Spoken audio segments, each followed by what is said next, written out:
वस्तु सौ सिद्धि धूम चिलमणु भुंगलिं बत्ते बोचामी समय पाहुड़ मिणमो सुध के बिगड़म इड़मो वरिहंताड़म इड़मो सिद्धाड़म इड़मो वायरियाणम इड़मो वज्रायाणम इड़मो लोये सविसाम। जय ललितान सतगुरु भगवान की जय। आचार्य भगवान कुंद कुंद स्वामी की जय। आचार्य गुरु विराग सागर जी महामुनि राज की जय। आचार्य श्रोमणी आचार्य श्री विशुद्ध सागर जी महामुनि राज की जय। अहिंसा में विश्व धर्म की जय।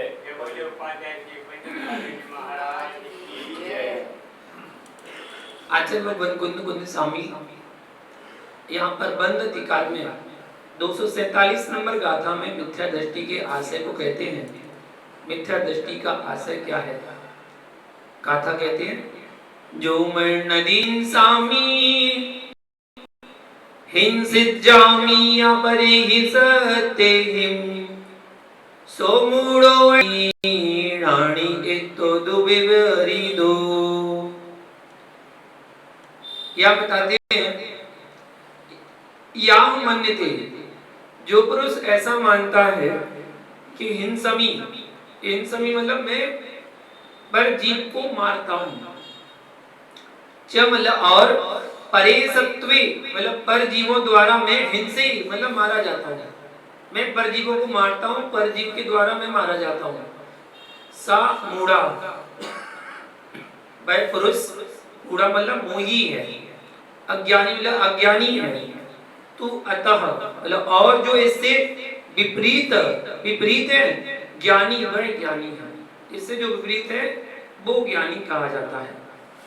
आचार्य भगवान कुंद कुंद स्वामी चरित्रार्थ समाचार में दुरुपध्यायिक स्वभावी भगवान आत्मा के सह स्वरूप की व्याख्या कर रहे हैं।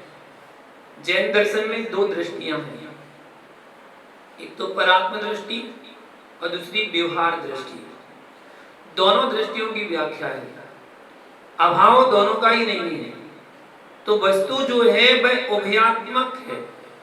पर्याय दृष्टि यानी व्यवहार दृष्टि, द्रव दृष्टि यानी निश्चय दृष्टि। जब निश्चय दृष्टि की व्याख्या होती है तो व्यवहार दृष्टि को गौण कर दिया जाता है, लेकिन अभाव नहीं होता है। जब व्यवहार की व्याख्या होती है तो निश्चय को गौण कर दिया जाता है, अभाव नहीं होता है। जैसे जैनागम अर्पिता नर्पे सिद्धि, एक को प्रदान किया जाता है तो दूसरा किया जाता है। आपसे पूछा जाएगा क्या है? बाहर उजाला दिख रहा है, क्या है? दिन है कि रात है? क्या है? अभी दिन है, तो दिन की मुख्यता की है, तो रात का अभाव हो गया क्या? रात को गौण किया गया है, रात भी है, दिन भी है, रात भी है। अब हमारी अनेकांत दृष्टि पर आई है। जैनागम की अनेकांत दृष्टि क्या कहती है? अभी दिन भी है, रात भी है। अपेक्षा लगा लीजिए बस। भारत की अपेक्षा दिन है, अमेरिका की अपेक्षा रात है। इसी समय अभी सेम समय जिस समय अपन यहाँ पर बैठे हैं, अभी अपन दिन में 3:30 बजे बैठे हैं और पर रात में 3:30 बजे होंगे, तो सेम टाइम चल रहा है। तो अभी इसी समय दिन भी है और रात भी है। अभाव किसी का नहीं है, अभाव किसी का है ही नहीं है। बस अंदर इतना होता है, एक को मुख्य कर दिया जाता है, एक को गौण कर दिया जाता है। यदि ऋषभदेव है तो महावीर स्वामी का अभाव नहीं है, ना महावीर का अनादर है, गौण कर दिया गया है। और महावीर जयंती होगी तो ऋषभदेव का अभाव नहीं होगा, ऋषभदेव को गौण कर दिया जाएगा, उनकी मुख्यता कर दी जाएगी। क्या महावीर जयंती, महावीर भगवान का जन्म कल्याणक है, तो उनको मुख्य कर दिया जाएगा। ध्यान दो, जब गोपिका मथानी को भांजती है और मक्खन को निकालती है तो उसके पास हाथ में 2 रस्सियां होती हैं और दोनों रस्सियां एक साथ खींचती है। क्या एक साथ खींचेगी तो मक्खन बनेगा क्या? नहीं बनेगा। एक को खींचती है और दूसरी को ढीला देती है। जब दाएं हाथ को खींचती है तो बाएं हाथ को छोड़ेगी और बाएं हाथ को खींचती है तो दाएं हाथ को छोड़ेगी। परंतु ध्यान रखना, कौन सी रस्सी को छोड़ेगी? छोड़ेगी नहीं, ढीला कर रही है। छोड़ेगी नहीं, ढीला कर रही। तो दोनों हाथों में रस्सी है कि नहीं है? दोनों में है। रस्सी दोनों हाथों में ही है, छोड़ी नहीं है। एक को ढीला किया है और दूसरी को खींचा है। ऐसे ही भैया यही जैनियों की नीति है, एक नए को उससे प्रदान किया है, दूसरे नए को गौण किया है, पर छोड़ा एक भी नए को नहीं है। आचार्य भगवान बंद अधिकार में उस परम परमात्मा दृष्टि की व्याख्या कर रहे हैं। यदि इसकी भूमिका को नहीं समझे तो आप जैन सिद्धांत में अकाल मरण की व्याख्या पर प्रश्न चिन्ह खड़ा कर दोगे। अकाल मरण और स्वच्छंदी हो जाओगे, स्वेच्छाचारी हो जाओगे कि किसी का अकाल मरण होता ही नहीं है, जिसका जैसे मरण होगा वो तो निश्चित है, ऐसा कहना प्रारंभ कर दिया तो करुणा दया सब समाप्त हो जाएगी।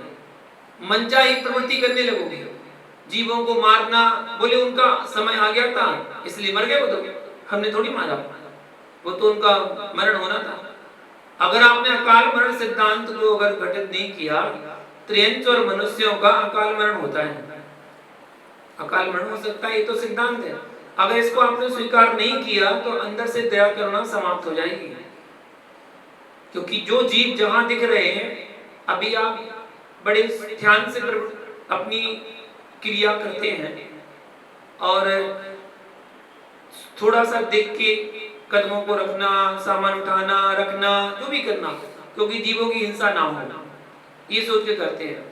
और अगर ये आ गया मन में कि उनकी आनी थी, उनकी आयु पूरी हो गई थी इसलिए उनको मरना ही है, तो मनचाही प्रवृत्ति प्रारंभ हो जाएगी, दया करना समाप्त हो जाएगी, आचार अंग से शून्य हो जाओगे। इसलिए पहले व्यवहार की विवक्षा समझे, फिर हम परमार्थ की चर्चा करते हैं। दृष्टि पर दृष्टिपात करना, जो व्यवहार है वह पद सापेक्षी है और निश्चय स्व सापेक्षी है। व्यवहार पराश्रित है, जो स्वाश्रित है वह निश्चय है। इस विषय को पहले व्यवहार से समझो, फिर हम निश्चय से चर्चा करते हैं। वक्ता को दोनों नयों की व्याख्या करना चाहिए, जिससे श्रोता भ्रमित ना हो। यदि एक नए की प्रधानता से कथन कर दिया और दूसरे को गौण के साथ अभाव करके व्याख्या की है तो भैया अनर्थ कर दिया। निमित्त नैमित्तिक संबंध, श्रद्धा श्रद्धेय संबंध, कारण संबंध, संश्लेष संबंध, ज्ञान ज्ञेय संबंध, आधार आधेय संबंध, अविनाभाव संबंध, अन्वय संबंध, ये सब संबंध हैं। कारक जो भी कहे जा रहे हैं वे संबंधों से युक्त हैं। सापेक्ष कारक भी है, निरपेक्ष कारक भी है, पराश्रित कारक भी है, होते हैं, और स्वाश्रित कारक भी होते हैं। कर्ता ने कर्म को करण से द्वारा संप्रदान के लिए अपादान से भिन्न संबंध का की के रा री रे ना नी ने और अधिकरण में पर या में पे पर। अब जिस व्यक्ति को इस कारक विभक्ति का बोध नहीं है वह व्यक्ति समय साल को क्या समझेगा?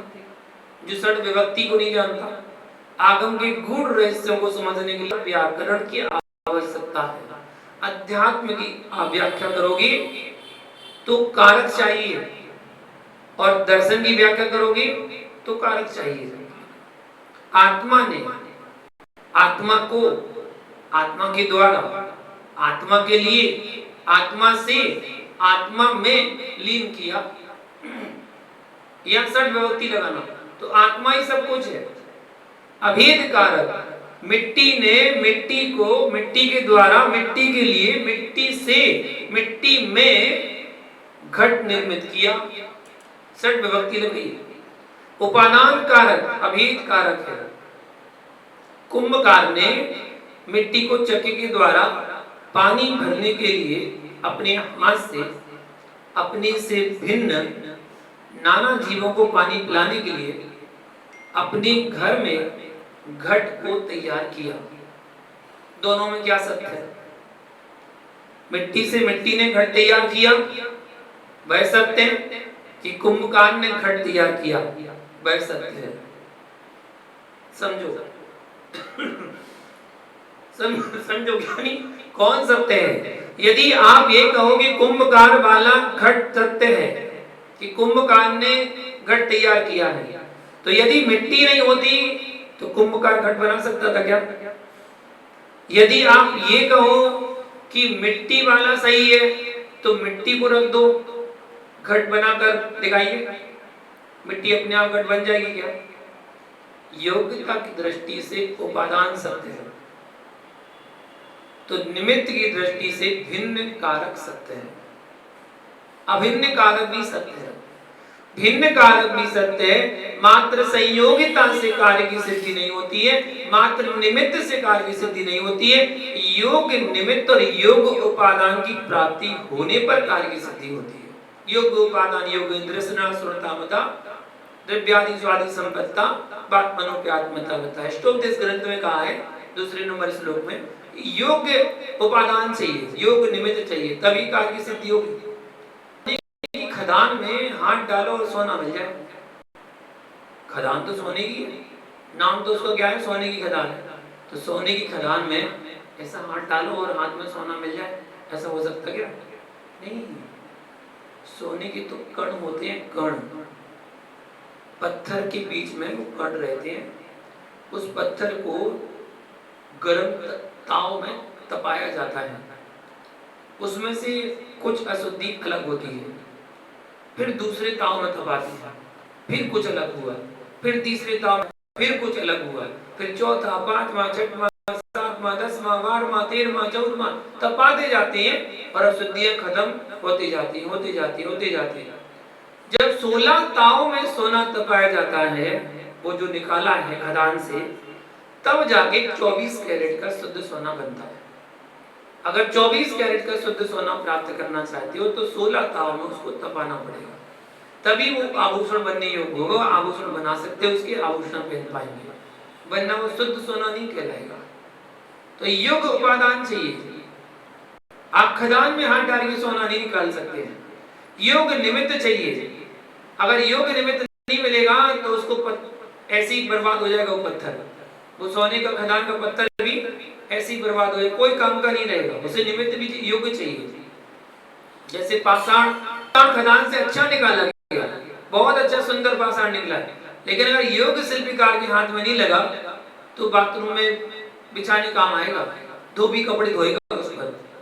और यदि योग शिल्प हाथ में लग गया तो उसमें से वो मूर्ति उगड़ देगा और भगवान बना के मंदिर बन जाएंगे, उसके मंदिर विराजमान हो जाएगा। योग निमित्त चाहिए, बिना निमित्त के उपादान भी सिद्ध नहीं होने वाला। निमित्त निमित्त एक संबंध, व्यवहार पक्ष का व्याख्यान इसलिए कर रहा हूं अभी कि आपने अनादि से व्यवहार को ही जाना है, इसलिए पहले इसको समझ लो। रक्त के क्षय से, श्वास के निरोध से, आहार की शीत की वेदना से, उष्णता की वेदना से, विष की वेदना से, अस्त्र शस्त्र के द्वारा जीव के आत्मघात भी देखा जाता है। ये इतने जो रीजन कारण बताए हैं, ये सब आत्मघात के रीजन है। आत्मघात इन सबसे हो सकता है। तीव्र गर्मी चढ़ गई, गर्मी चढ़ गई, मृत्यु तक हो जाएगी। तीव्र सर्दी पड़ गई, मृत्यु तक हो जाएगी। धबला जी में गौमटसार कर्म कांड में अष्टपावड़ ग्रंथ में एक ही गाथा बराबर चली आ रही है, निमित्त नैमित्तिक संबंध। अब इन संबंधों पर दृष्टिपात करो। आजकल लोग कहने लगे कि हे गुरुदेव, आप ही मेरे पिता हो, आप ही मेरे माता हो, हे प्रभु आप ही मेरे सब कुछ हो। अत्यंत लौकिक दृष्टि है। पंच प्रविष्टि में लोक का संबंध नहीं है, श्रद्धा श्रद्धेय संबंध है। श्रद्धेय को श्रद्धेय की दृष्टि से देखिए, जगत के संबंध स्थापित करोगे तो वही राग से निकल कर आए हो और वही रागभूत दृष्टि बनी हुई है। जहां से आप आए हो आपने स्थानांतरण किया है, राग को नहीं हटाया। इसलिए परमात्मा या गुरु मेरे माता पिता नहीं, त्वमेव माता त्वमेव पिता, ये दिगंबर जैन आज्ञा के शब्द नहीं है, ये वैदिक दर्शन के छंद है। व्यवहारिकता भी कहते हैं, व्यवहार में बोल दिया कि गुरु ही हमारे सब कुछ है। आज गुरु परंपरा में शिष्य अपने गुरु को पिता तुल्य ही मानता है, क्योंकि उसने ही जन्म दिया है। अगर उन्होंने दीक्षा नहीं दी तो दीक्षा कैसे होती? उन्होंने जन्म दिया है उस अवस्था को, इसलिए व्यवहार में कह देते हैं, लेकिन व्यवहार व्यवहार ही है, निश्चय नहीं है। यथार्थ में अगर देखें तो यथार्थ में नहीं है। हमारे यहाँ ना सखा है, ना संबंध चलता है, ना पिता पुत्र संबंध है, ना स्वामी सेवक संबंध है, मात्र श्रद्धा श्रद्धेय संबंध है। कर्म आत्मा का जो संबंध है वह संश्लिष्ट संबंध है। लोक और छह द्रव्यों का जो संबंध है वह आधार आधे संबंध है। आधार आधे संबंध द्वैतभूत है। व्यवहार दृष्टि में, व्यवहार दृष्टि से मैं लोक में हूं, लोकाकाश में हूं।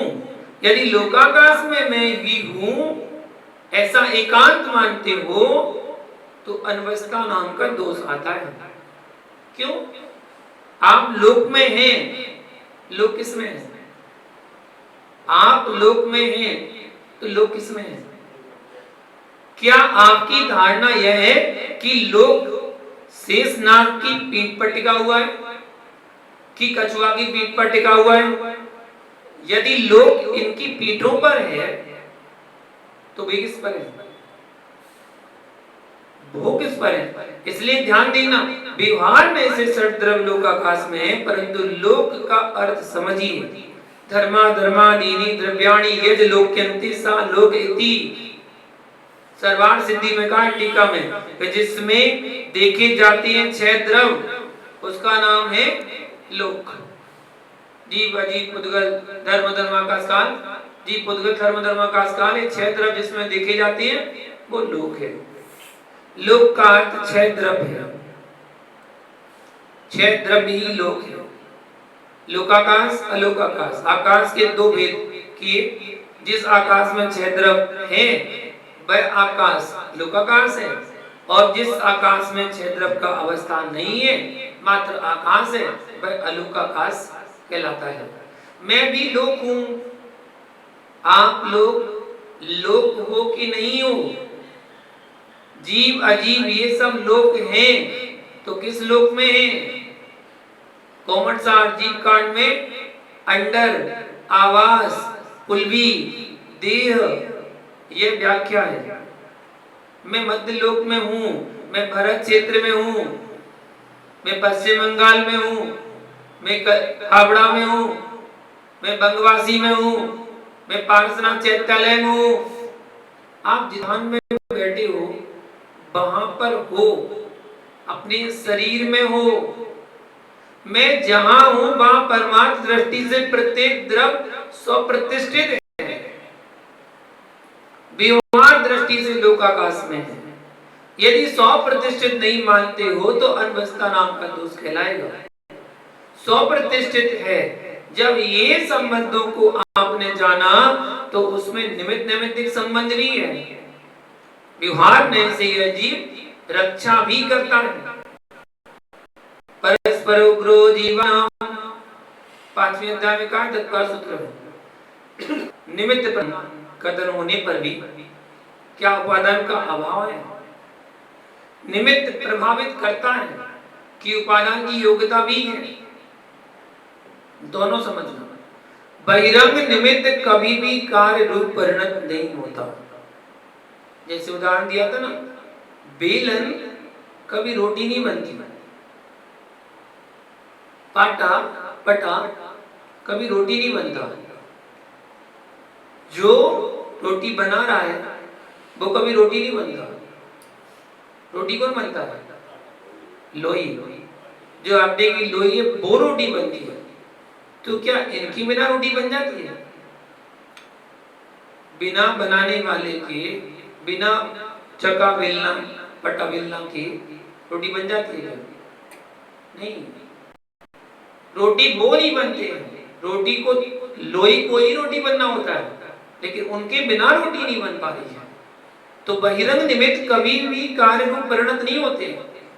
बेलन रोटी नहीं बनेगा। बहिरंग निमित्त कार्यभूत परिणत हो गया तो निमित्त कहां बचा? उपादान हो जाएगा। निमित्त कारणभूत ही होता है, उपादान कार्यभूत परिणत होता है। पर जो कार्यभूत परिणत हो रहा है उसमें सहकारी कारण निमित्त है। किसी को मारा नहीं जा सकता, कोई मारा नहीं जा सकता, ये परमात्म दृष्टि है।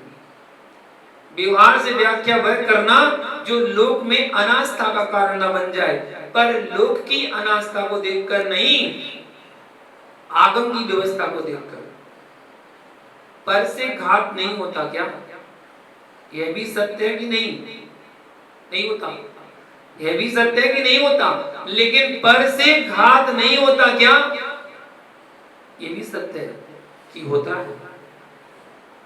ये भी सत्य नहीं होता, ये भी सत्य होता है। अगर तुम्हारा पर घात नाम कर्म का उदय नहीं होता तो दूसरा तुम्हें मार ही नहीं सकता। तुम्हारा कर्म का उदय चल रहा है, पर घात नाम कर्म का उदय, इसलिए दूसरे ने मारा और आपको चोट लग गई। और यदि आपका पर घात नाम कर्म का उदय नहीं होता, वो कितनी कोशिश करता, आपको चोट लगती ना, आप बचते रहते। वो सामने वाला पत्थर मार रहा है और आप बचते जा रहे हैं, आपको चोट लगी नहीं रही, क्योंकि आपका पर घात नाम कर्म का उदय है ही नहीं। जब आपका नामकर्म में स्वघात नामकर्म का उदय होता है तभी आपको आपके द्वारा स्वयं चोट लगेगी, वरना लगी नहीं सकती। खाना तो आप रोज बनाते हैं, रोज चाकू छुरी चलाते हैं, रोज सब्जी बनाते हैं, तो रोज तो हाथ कटता नहीं। किसी एक दिन हाथ कट गया, दोस्त किसको दे रहे हैं? चाकू को उड़ा के फेंक देते हैं, उससे चोट लगी। वो तो रोज सब्जी बनाते हैं, उससे रोज तो चोट नहीं लगती है। आज क्यों लगती? आज स्वघात नामकर्म का उदय आ गया था, इसलिए मेरे द्वारा मेरा घात हो गया, मेरे द्वारा मेरा घात हो गया। स्वघात नामकर्म उदय और परघात नामकर्म उदय, पर के द्वारा मेरा घात हो गया। जब मेरा कर्म का उदय होगा तभी तो ऐसा होगा। तो हम दूसरे पे दोष क्यों पड़ेंगे? तूने मेरे साथ ऐसा कर दिया। वो तो केवल निमित्त बना है, उपादान तो आपका स्वयं का है। अकाल मरण किनका नहीं होता? सूत्र में देखना, सतपाल ने बताया है, असंख्यात वर्ष की आयु वाले अकाल मरण नहीं होता। चरमोत्तम देहधारी, चरम शरीरी, अकाल मरण नहीं होता। देव और नारकी, इनका कभी अपघात मरण नहीं होता, अकाल मरण नहीं होता। कदली घात मरण नहीं होता। च्युत, च्यावित, त्यक्त, ये 3 प्रकार का मरण होता है। च्युत यानी आयु को पूर्ण करके जब जीव मरण को प्राप्त करता है। च्यावत यानी कदलीघात मरण, और त्यक्त का मतलब संन्यास मरण, जो संन्यास पूर्वक मरण होता है। कदलीघात जैसे केले के वृक्ष को किसान फल निकालने के उपरांत निकाल कर फेंक देता है। क्यों? जीवन में एक बार ही फल निकलता है उसमें, बस केले के वृक्ष में एक बार ही फल निकलता है, दूसरी बार उसमें फल नहीं आता, दूसरी बार दूसरे वृक्ष में आएगा। उसी के द्वारा जो बीज गिर जाता है वो बीज से वृक्ष बन जाता है, और दूसरे वृक्ष में आएगा, उस वृक्ष में नहीं आएगा जिसमें फल आ चुका है। एक ही बार फल निकलता है, इसलिए वो निकाल कर फेंक देता है। वह केला वृक्ष अपनी आयु पूर्ण नहीं कर पाता है,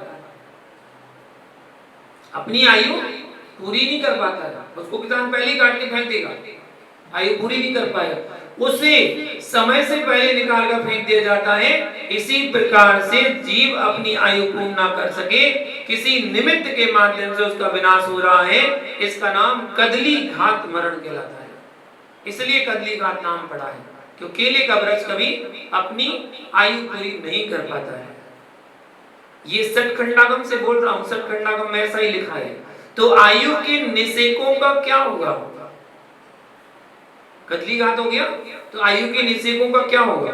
सिद्धांत का नियम है कि आयु कर्म का बंध किए बिना किसी भी जीव का मरण नहीं होता।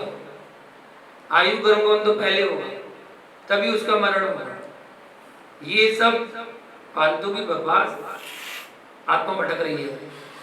समय के पहले मर गया तो आत्मा भटक रही है, कुछ नहीं आत्मा भटकती है। बिना आयु कर्म बंध के जीव का मरण नहीं होता। जिसका अपघात मरण भी हो रहा है, ध्यान रखना, आयु कर्म के निषेध, मरण के पहले, अंतर्मोद के पहले पहले अगली आयु का बंद करोगे और संपूर्ण निषेध एक साथ खिर जाएंगे।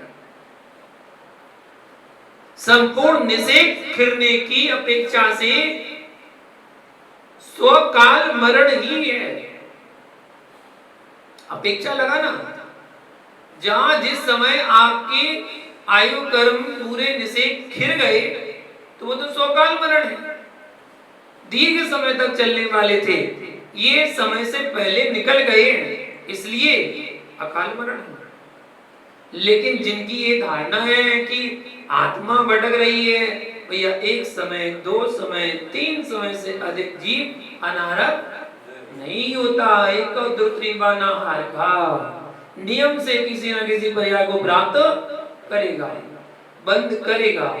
आयु बंद किए बिना मरण होता नहीं है। यदि आप ये कहो कि जो जो अपघात को प्राप्त हुए वे सब व्यंतर बनेंगे, तो ये नियत नहीं है। उस काल में जैसे परिणाम होंगे वैसी आयु का बंद होगा। 17 प्रकार के मरण में एक संन्यास मरण भी है। धर्म की रक्षा के निमित्त से अपघात करके भी मुनियों ने प्राण छोड़े हैं। वह उत्कृष्ट समाधि नहीं है। कभी कभी ऐसा भी होता है कि कौन कैसा जीव कहां किस प्रकार बदला ले रहा है, कुछ नियत नहीं है। चतुर्थ काल में भी आचार्य लोग ठगे गए हैं, ये तो पंचम काल है। धर्म विरोधी जीव पता नहीं किस रूप में बदला ले सकता है। इसलिए आगम में लिखा है कि आने वाले शिष्य को कम से कम 6 माह तो आपको रोकना चाहिए। क्यों? जानो उसको। चतुर्थ काल की घटना बता रहा हूं। श्रमणाचार्य जैनाचार्य से द्वेष रखने वाला विधर्मी पुरुष, वह चाहता है कि जैन धर्म का विनाश कैसे हो। राजा प्रभावित थे, और जिस धर्म पर राजा प्रभावित हो जाए उस धर्म की उन्नति निश्चित है। राजा प्रभावित हो गया तो उस धर्म की उन्नति निश्चित है। धर्म को नीचा दिखाने के उद्देश्य से अपने समूह से भिन्न संप्रदाय वाला पुरुष कहता है कि आप विकल्प मत लो, मैं इसको ठीक कर सकता हूं। क्या करोगे? जिन दीक्षा लेने के पूर्व गुप्त रूप में तलवार छिपाकर रखी है और छद्म भेष बनाकर वीतराग दिगंबराचार्य के चरणों में शिष्य बनकर प्रार्थना करता है, मुझे संसार शरीर भोगों से वैराग हो गया है, मैं जिन दीक्षा धारण करना चाहता हूं, ऐसा कहकर उस जीव ने दीक्षा ले ली। दीक्षा लेने के उपरांत चर्या को गया, राज प्रसाद में प्रवेश किया और महारानी के साथ व्यभिचार किया। वहां से दौड़कर निकलता है और तलवार से लोगों की हिंसा भी की। राजा को समाचार मिलता है तो राजा सोचता है कि जितने जैन मुनि हैं सब ऐसे ही होंगे, जितने जैन मुनि हैं ऐसे ही होंगे। आचार्य भगवान ने खड़िया उठाई और दीवार पर लिख दिया, चौक से दीवार पर लिख दिया, यह विधर्मी का कृत्य है, और उसी तलवार से स्वयं के शरीर को नष्ट कर दिया। आचार्य भगवान की मृत्यु हो गई। आप कहेंगे कि ऐसा क्यों किया?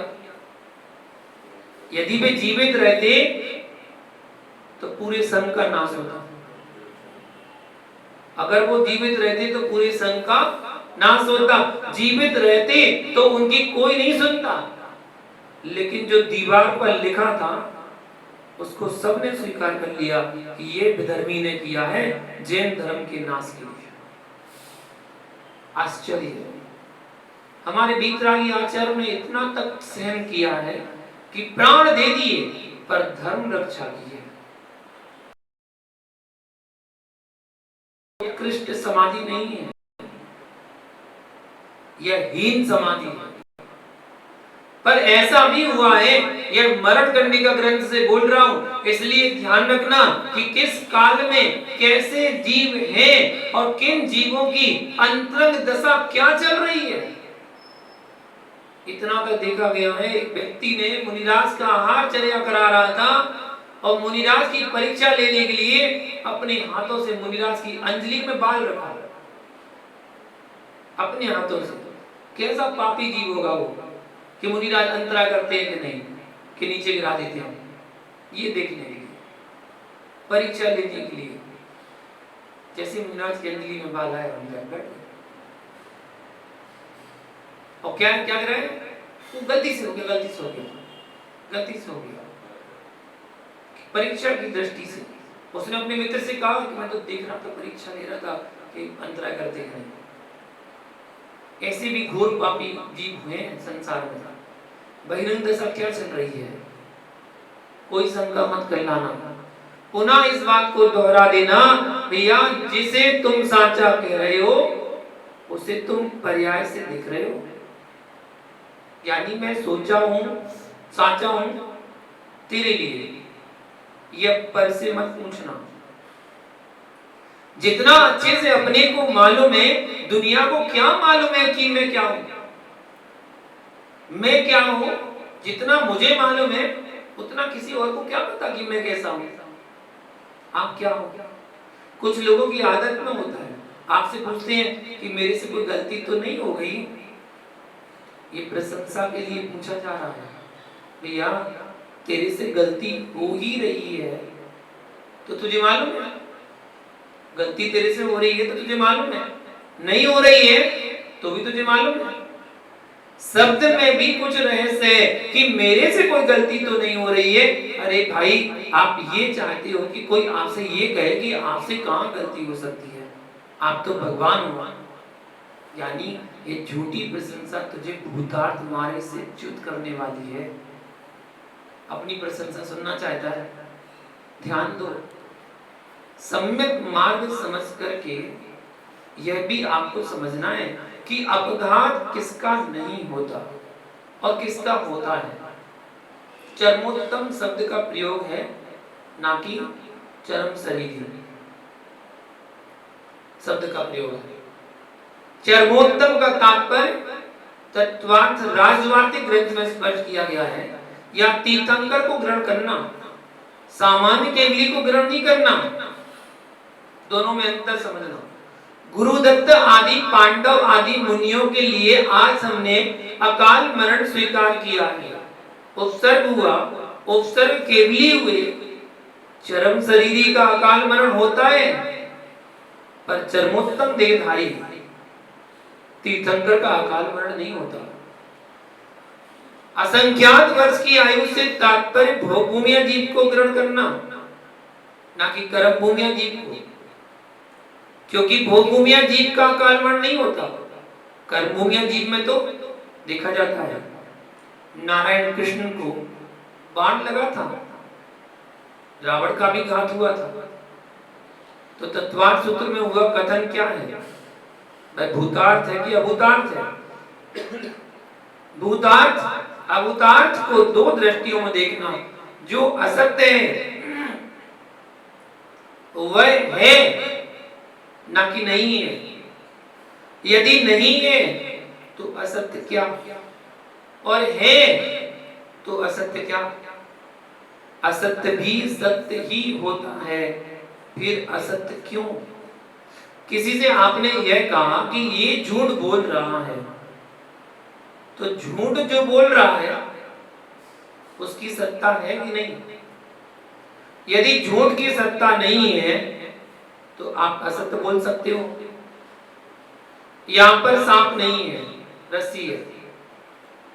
यहां पर सांप नहीं है, रस्सी है, तो ज्ञानी सांप भी होना चाहिए, रस्सी भी होनी चाहिए, सांप भी होना चाहिए, रस्सी भी होना चाहिए, तभी आप रस्सी में सांप को असत्य घोषित कर पाओगे। यदि सर्प और रस्सी दोनों की सत्ता का अभाव मानते हो तो ज्ञानी झूठ भी नहीं होता। न्याय शास्त्र से बोल रहा हूं, ध्यान रखना, संपूर्ण रूप से सदोष ज्ञान कभी असत्य नहीं होता। द्विचंद्र ज्ञान, या तो ऊपर जाने वाला है या आंखों में रोग है, उसी को द्विचंद्र ज्ञान होता है। जिसकी आयु का अल्प समय बचा है उसको आकाश में दो चंद्रमा दिखते हैं। आकाश में देखेगा उसे दो चंद्रमा दिखते हैं। जिसको दो चंद्रमा दिखने लग जाए वे जल्दी काम निपटाना प्रारंभ कर देगा, क्योंकि अब आप बहुत अल्प समय के मेहमान हो। और दिखना लक्षण हमारे आचार्यों ने बहुत सटीक उदाहरण दिए हैं। कैसे होता है? बिल्कुल सटीक उदाहरण दिए। आचार्य भगवान कहते हैं तिलक लगाते हैं आप लोग, तिलक जब तक तिलक सूखता रहे तब तक सबको ठीक ठाक है। तिलक नहीं सूखा है यानी वहीं बैठ जाना, 6-7 घंटे के अंदर अंदर आपकी अंतिम श्वास निकल जाएगी। अगर तिलक नहीं सूखा है, गीला है, अगर गीला है तो 6-7 घंटे में श्वास निकल जाएगी। ये निमित्त है, अरिष्ट है। और मुनियों को नासाग्र दृष्टि से ध्यान करते रहना चाहिए। जब तक आंख से नाक दिख रही है तभी तक आपका आयु कर्म शेष है। और जिस दिन अपनी आंख से नाक दिखना बंद हो जाए बस अब उठना नहीं, बैठे रहना, ये अंतिम दिन है। नासाग्र दृष्टि से नाक देखना है। अगर अपनी आंख से नाक दिखना बंद हो जाए तो बस समझना कि आयु कर्म समाप्त होने वाला है। आज लास्ट दिन है आपका, अंतिम दिन, मरण को प्राप्त होने वाले हैं।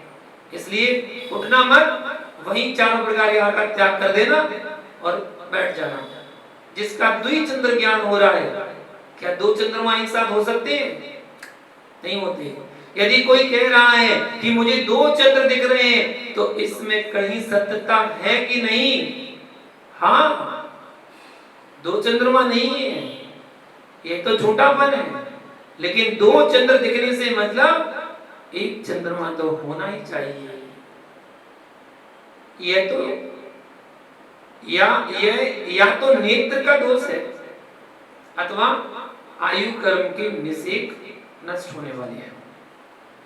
इसलिए दो चंद्र दिख रहे हैं और इतना तो ज्ञान हो गया कि चंद्रमा तो है।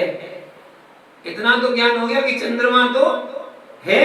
इसलिए असत्य में भी सत्य है, असत्य में भी सत्य है। दो चंद्रमा नहीं है तो एक चंद्रमा तो है ही ना।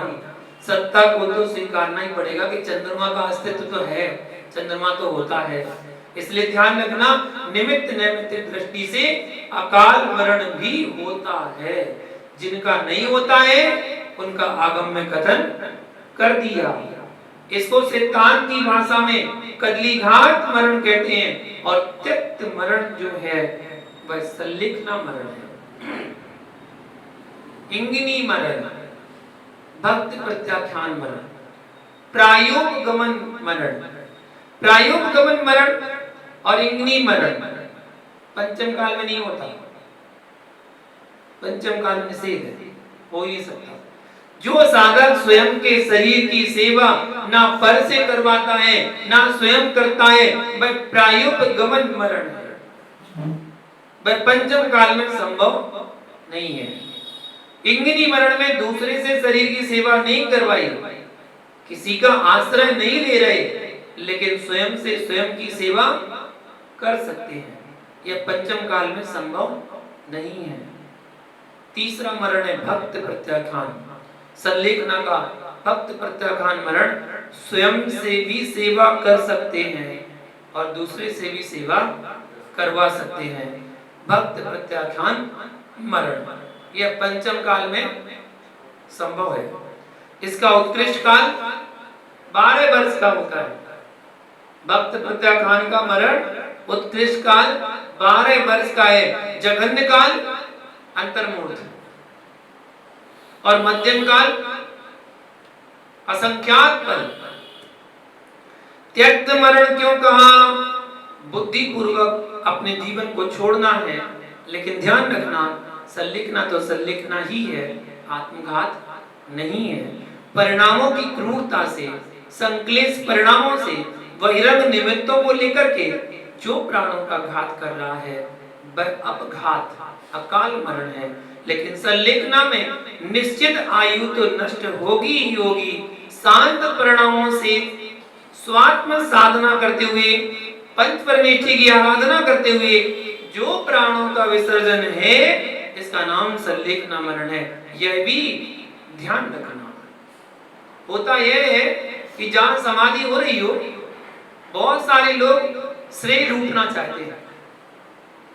भैया संलेखना निःश्रेयस का मार्ग है, किसी को श्रेय दिलाने का मार्ग नहीं है कि मैं भी सुना दूं कुछ, मैं भी सुना दूं कुछ। लोगों को लगता है संलेखना हो रही, मैं भी कुछ सुना दूं। आप स्वस्थ पुरुष हो तो भी लगातार आपको 4 घंटे सुनाया जाए तो आप थक जाओगे। लगातार सुनाया जाए तो थक जाओगे। जिसकी संलेखना चल रही है वह कितनी नाजुक अवस्था में है। धीमे धीमे आपको तत्व चर्चा मधुर कंठ में करना चाहिए। उनको तो पास में बैठना नहीं चाहिए जिनके कर्कश आवाज हो, पत्थर जैसी आवाज हो, पत्थर मार रहे हो। उनको तो संलेखना वाले के पास में बैठना ही चाहिए और थोड़ा समय समय पर विश्राम दे दीजिए। उतना ही तत्व सुनाना जिससे तत्व में अरुचि उत्पन्न ना हो। वो ये ना कहने लगे हटाओ बंद करो सब, बहुत हो गया, नहीं सुनना मुझे। उतनी ही साधना करना जिससे साधना में अरुचि उत्पन्न ना हो, रुचि बनी रहे, ऐसा कार्य करना। एक ही दिन में आप सब कुछ मत कर देना। कदाचित कोई गलती भी हो रही है तो टोकना नहीं, समझना, उसके बाद आगे ज्ञान प्राप्त करते रहना। बहुत सी चर्चा है, अच्छी चर्चा है, शास्त्र ग्रंथों का निचोड़ है। आगे इसकी आगे की चर्चा आपको कल बताएंगे। आज के लिए इतना ही। आज का समय हुआ। जय बोलो पारसनाथ भगवान की जय।